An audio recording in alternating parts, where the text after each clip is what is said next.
What's wrong, Harrison? The intercom buzzed, and I was surprised to see my grandson Harrison standing there. It looked like he was coming back from school, as he was wearing his middle school uniform. Harrison had visited our house many times before and rang the intercom, but each time he would run away without saying anything. But that day, for some reason, he stood there motionless. When I looked into his eyes, I was sure he wanted to talk about something. "Come here and help Grandma harvest some vegetables," I said, opening the gate. Harrison quietly nodded and slowly stepped inside. For a while, as he started helping me with the farm work, Harrison remained silent. I waited, hoping he would open up to me on his own. After about 10 minutes, Harrison's face crumpled, and he began to shed large tears. "Why are you crying? Does something hurt?" I started to worry that he might have hurt himself and checked his arms and legs for any injuries. No, that's not it. I'm sorry. I'm sorry I couldn't tell the truth until now. I waited for Harrison to calm down and then gently encouraged him. "You've been wanting to say something, haven't you? Go ahead and tell me." "My name is Nancy, and I'm 65 years old. I used to work as a teller at the local bank. My husband, Jason, is 2 years older than me, and he was also a banker like me. Jason once told me, A bank is built on human connections. Your smile has a special way of putting people at ease, so this job suits you well." When I was still clueless about the world, Jason guided me as both a banker and a person, sometimes strictly, sometimes kindly. I was drawn to his genuine kindness, the way he treated everyone with a warm smile, regardless of who they were. Jason was highly trusted at the bank, and eventually, he rose to the position of branch manager. "Nancy, we've got some fine eggplants again this year," Jason said. "And these tomatoes are still small, but they're growing shiny and cute," I replied. After we retired from the bank, we began living modestly, tending a small vegetable garden in our yard as a hobby. At the end of May, our only son, John, who had already moved out and started his own family, came to visit with his wife and our grandchild. After graduating from university, John joined a company in the city, and 5 years later, he brought his fiancée, Amy, to meet us. But after that, all we received was a postcard announcing the birth of our grandchild, and then nothing for 15 years. "What have you been doing? Not even showing your face at New Year's or Christmas? You couldn't even pick up the phone once in a while?" Jason's voice, strengthened by years of diaphragmatic breathing as a branch manager, echoed through the small entrance of our traditional Japanese house. "I'm sorry, Dad. I was too busy with work to stay in touch." John replied. "Jason, calm down. You're making Amy uncomfortable," I said with a wry smile, trying to soothe Jason, who was speaking excitedly. When Jason gets too happy, his words can become harsh, and people who don't know him might mistake it for anger. "It's been a long time, Amy. I'm glad to see you're doing well," I said. It's been too long. I'm sorry we haven't been in touch. Amy replied. She was a bit thinner than when we last saw her 15 years ago, but her bright smile was still the same. Standing beside her, carrying her bags, was a boy who looked to be about middle school age. I smiled at him. "You must be Harrison. It's nice to meet you." "I'm your grandmother," I said. Harrison, looking a little shy, simply bowed his head and said nothing. Even so, I couldn't contain my joy at meeting my grandson, so I kept talking. I've only seen pictures of you as a baby, but now that I see you in person, you look just like John did when he was young. How old are you? Harrison is 14 now. He'll be taller than me soon. John said, standing next to Harrison. That night, we gathered around the dinner table with our son and his family for the first time in 15 years. Back then, Harrison was still in Amy's belly. I made too many side dishes for Harrison, so feel free to have seconds of rice too, I said, but Harrison only gave a faint smile and didn't say anything in response. Come to think of it, neither John nor Amy had said much since they arrived. They exchanged only a few polite greetings but didn't share anything about what had been going on in their lives. Hey, John. Now that you're back home, why not relax a bit like you did when you were a kid? Harrison won't be able to unwind if you're all tense like this, I joked, trying to lighten the mood. John and Amy exchanged glances and then nodded at each other. Mom, we weren't sure if we should ask, but the truth is, both Amy and I are currently out of work. John said. What? No work at all? Why? I was stunned by the sudden confession and exchanged a worried look with Jason.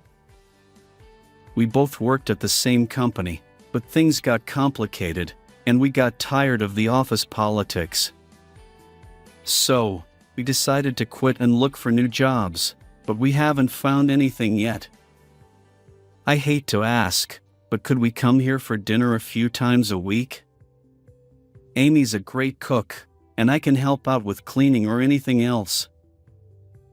John said, bowing deeply with Amy, both pressing their foreheads to the tatami floor in a plea. Of course, I should have been happy to see my son's family and my grandson every day, but... Lift your heads. But more importantly, do you have any job prospects? Harrison's in middle school now, right? You'll need money for his school fees and exams and everything else. Isn't that enough? Jason interrupted me, gently smiling as he tried to stop my anxious outburst. They must have their reasons, He said, turning his gaze toward our son and his wife. Like Nancy, I can't say I'm entirely optimistic about your situation. But when family is in need, it's our duty to help. You're welcome to come for meals whenever you need. Jason said kindly, then turned to me. Isn't that right, Nancy? If you say so, I replied. It would be a lie to say all my worries vanished, but I decided to follow Jason's judgment.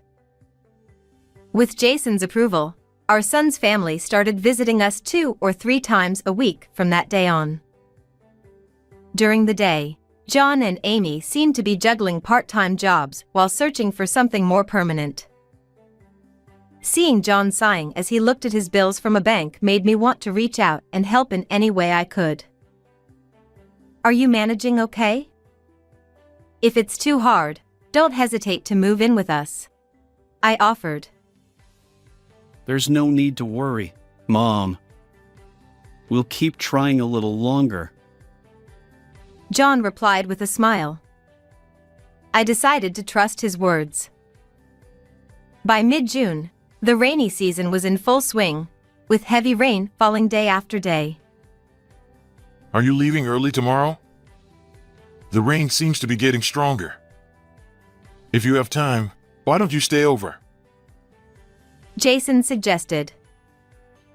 John hesitated, saying, We wouldn't want to impose. but exchanged a glance with Amy and then replied more modestly. If it's no trouble for you, we would appreciate it. And so, John's family started staying overnight at our house. Whenever Harrison visited, he always kept his head down and didn't say a word. Harrison, is something bothering you? I asked him one day, But before he could respond, John jumped in. Yeah, Harrison had a bad test recently and got scolded by his teacher. It really brought him down. John said. I see. So you must have inherited that struggle with studying from John. Sorry, Harrison.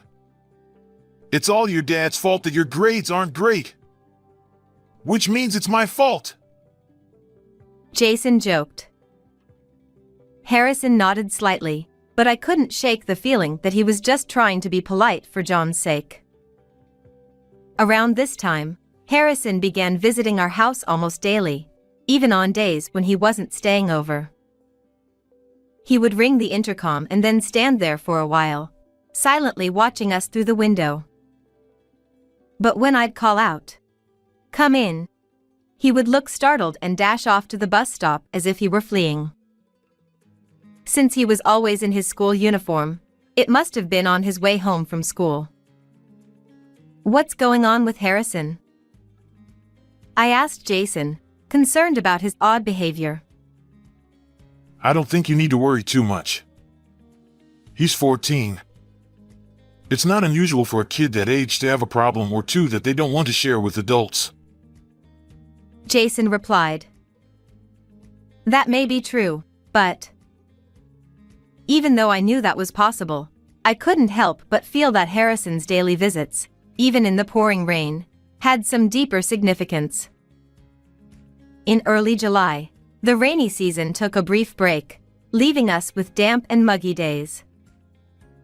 It was just past midnight when I suddenly woke up, alerted by a faint sound. It seemed like the sound of footsteps on the carpet coming from the living room, and I held my breath. Did I lock up properly? I kept replaying the memory in my mind. Every night before bed, I would check the locks first, and then Jason would double-check the same spots as a precaution.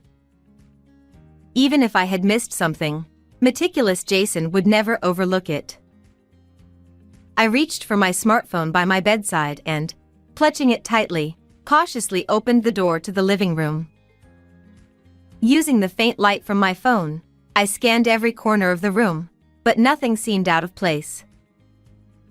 Maybe it was just my imagination, I thought. Jason, who had been sleeping beside me, woke up too and asked, What's wrong? I thought I heard something, but it seems like it was nothing. I replied.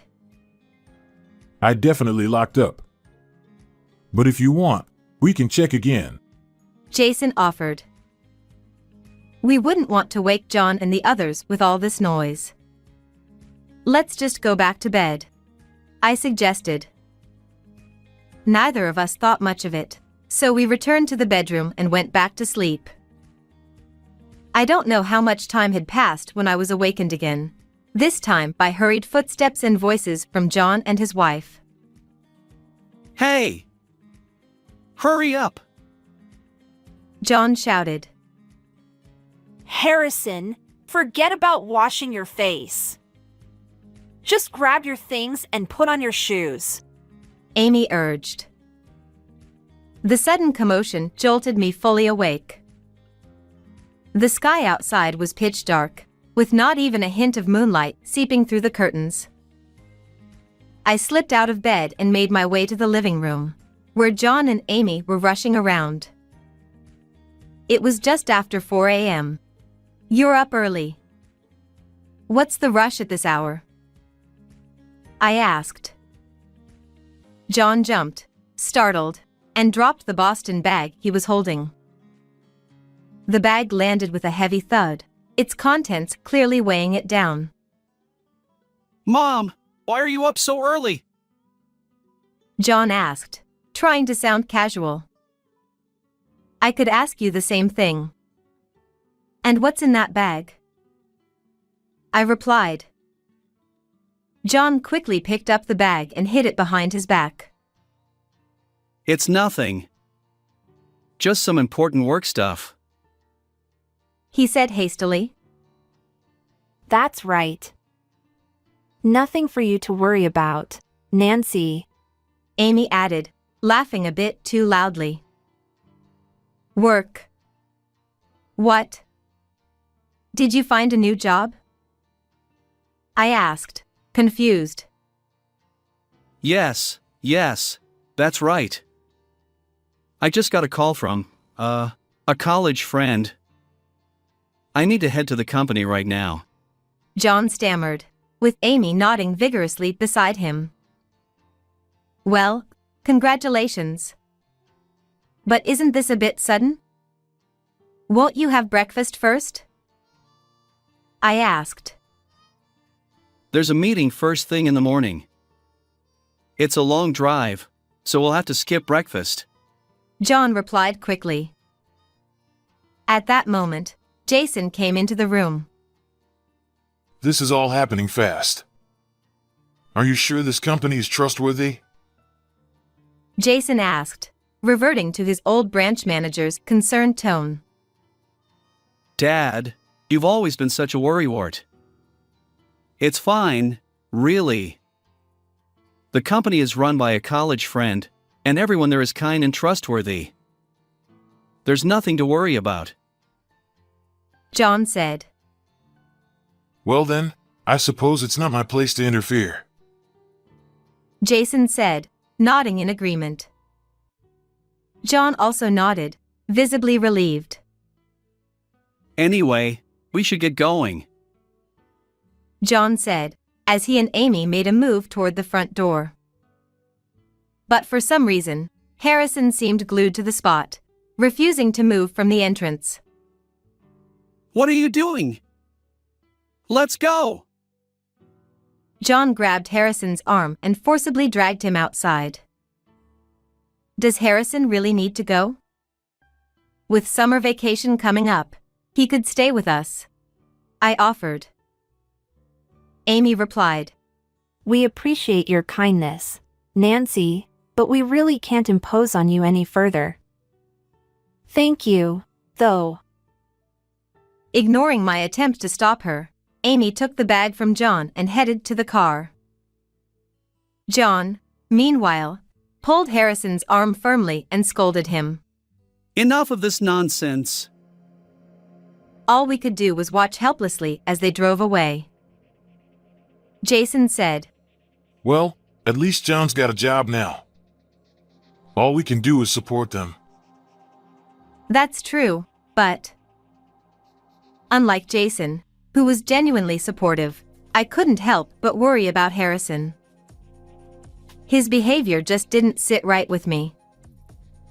3 days later, in the afternoon, I was sweating as I harvested summer vegetables from the garden, as I usually did.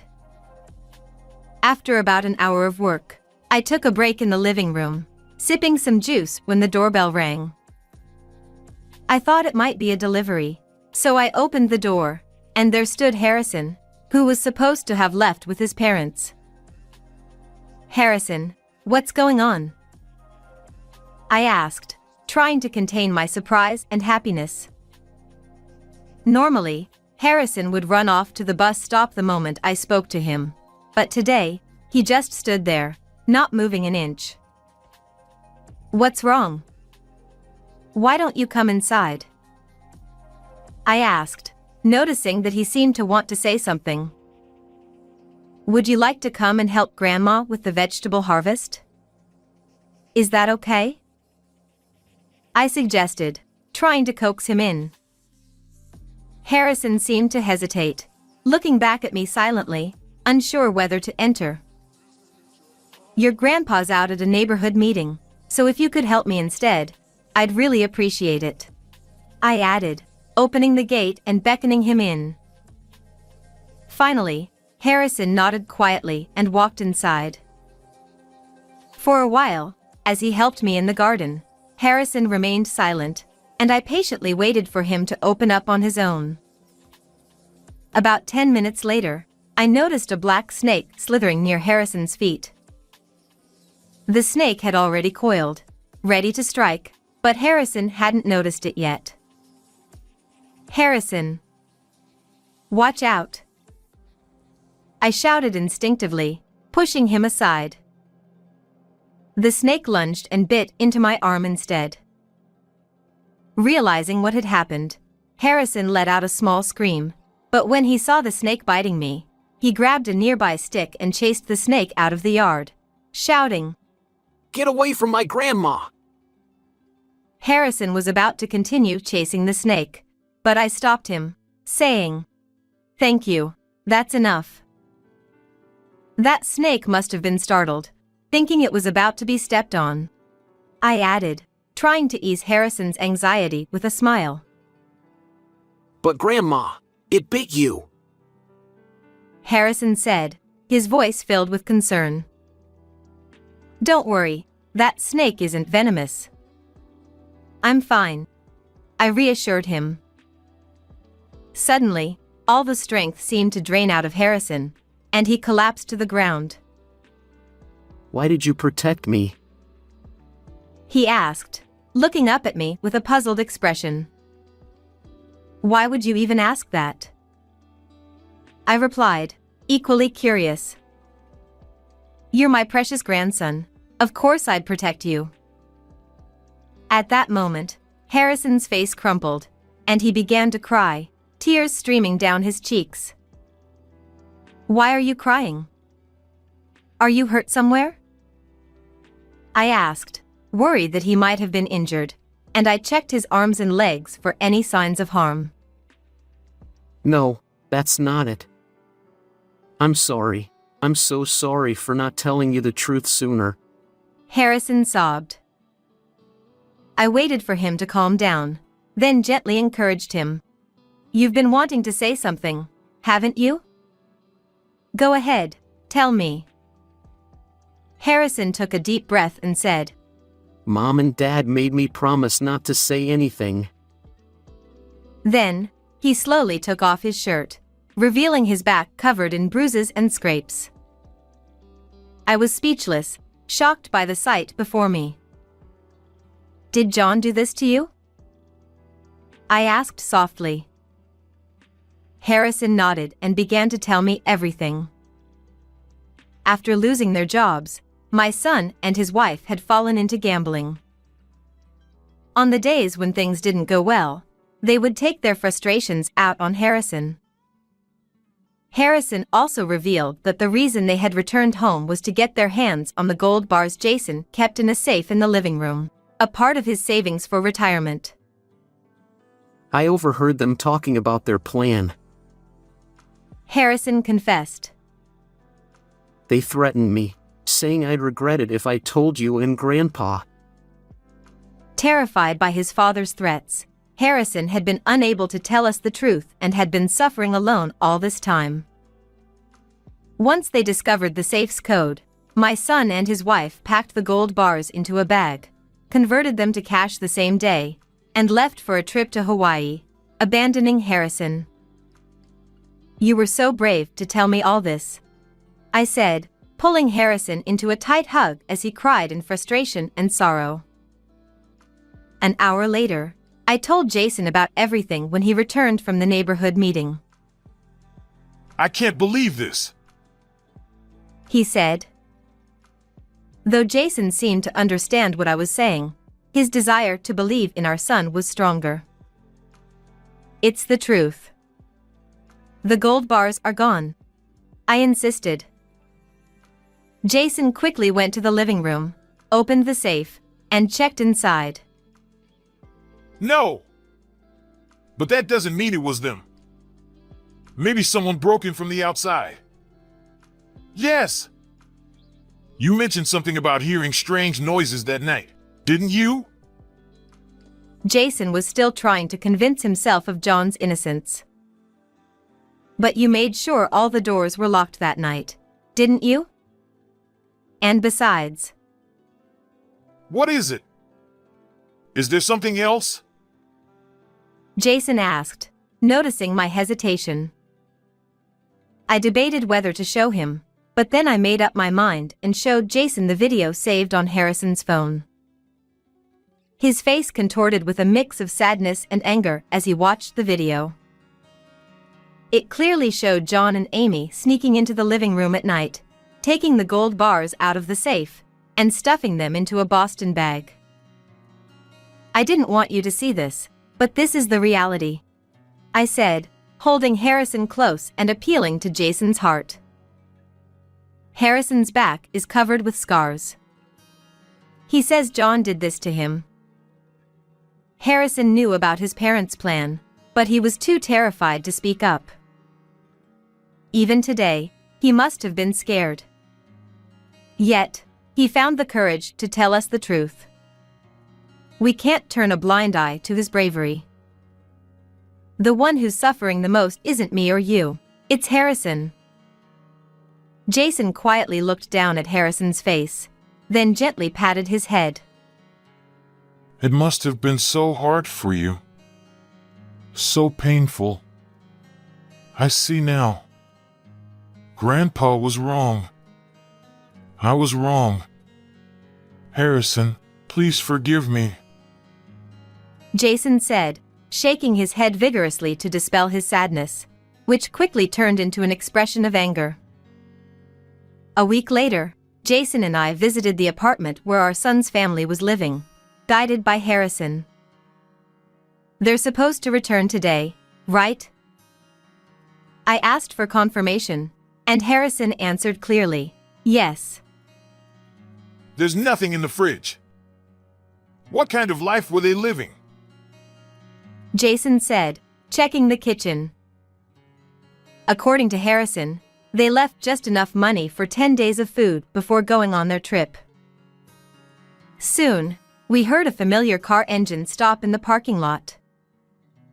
The sound of footsteps echoed up the stairs, followed by the laughter of John and Amy, getting closer. The front door slowly opened, revealing John and Amy, their skin sun-kissed from the trip. Did you enjoy the trip? Jason asked. Their laughter vanished in an instant. Dad!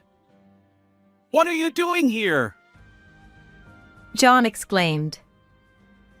They had never told us their current address. When John spotted Harrison hiding behind me, he glared at him. Harrison! Did you tell them? You traitor! He stormed in with his shoes on, aiming for Harrison. Just as John was about to grab Harrison, Jason stepped in, blocking his path, and twisted John's thin, frail arm. Ow! Ow! Ow! I wasn't gonna do anything! Let me go! John whined. Good thing I learned some self-defense back in my bank days. Jason said, easing his grip. John, now weak and gaunt, collapsed onto the floor. How does it feel to go on a trip with stolen money? Jason asked. Stolen? What are you talking about? John tried to play dumb, but Jason cut him off, showing him the video Harrison had secretly recorded, capturing their crime. Your goal from the start was those gold bars, wasn't it? Jason said. Damn you, Harrison! You know what's going to happen to you later, don't you? Amy shouted, making Harrison flinch. So that's how you've been hurting this boy all this time. But it ends today. You're going to tell us everything. Jason demanded, his glare silencing John. Defeated, John began to confess. Both John and Amy had a love for gambling. At first, they claimed it was just a way to blow off some steam, spending within their allowances. But after one big win, they couldn't stop, and before they knew it, they were drowning in debt. I started misusing my position in accounting and took money from the company. When they found out, I was fired. We had no choice. John admitted. No choice? The problem started when you got hooked on gambling in the first place. You should have been more responsible as a parent. Jason scolded, leaving them with nothing to say. Dad, please! We'll change. We'll work hard from now on. Just please don't report us to the police. John begged, falling to his knees, with Amy quickly following suit. Jason looked at me, then at Harrison. What do you want, Harrison? Jason asked. I don't want Mom and Dad to get arrested. I just want them to go back to being the kind parents they used to be. Harrison said, revealing his true feelings. Jason nodded with a smile. All right, but on one condition. You two will undergo treatment under the guidance of specialists to overcome your gambling addiction. Do you agree? We will. We'll do it. John replied, and Amy nodded in agreement, thanking Jason for his leniency. While our son and his wife were in a facility undergoing specialized treatment, Harrison stayed with us, and we took care of him. Although taking the bus to school took a bit longer, Harrison never complained. There are so many different sights to see now. I actually enjoy it more. He said. It seemed that the uneasy feelings he had towards his parents were gradually easing, and he was beginning to appreciate the small changes around him. Every day after school, Harrison would help out with the farm work. Isn't weeding boring? I asked him once. Harrison smiled and replied, Not at all. But isn't it hard for you to stay bent over like that, Grandma? He was always more concerned about me. During the summer break, Harrison visited a nearby scrapyard and collected some pieces of wood. Skillfully, he crafted a small stool for me to make my farm work a bit easier. Thank you, Harrison. This makes things so much easier for me. I'm glad. I'll make something even better next time, he said with enthusiasm. By the start of the new semester, Harrison was more energetic than ever. At dinner, he would eagerly share stories about his day at school. Can you believe people pay to experience farming now? When I told my friends that I help out on Grandma's farm, they were so jealous, he said with a smile. That's wonderful. You should bring your friends over sometime. I'll make my special summer vegetable curry for them, I offered. Awesome! But maybe we could skip the bitter melon? Harrison suggested, causing Jason to burst into laughter. What's this? Harrison's taste buds are still a bit childish, huh? Jason teased. I didn't say I hate it. I'll eat it, okay? Harrison retorted, pouting. They looked more like best friends than grandfather and grandson.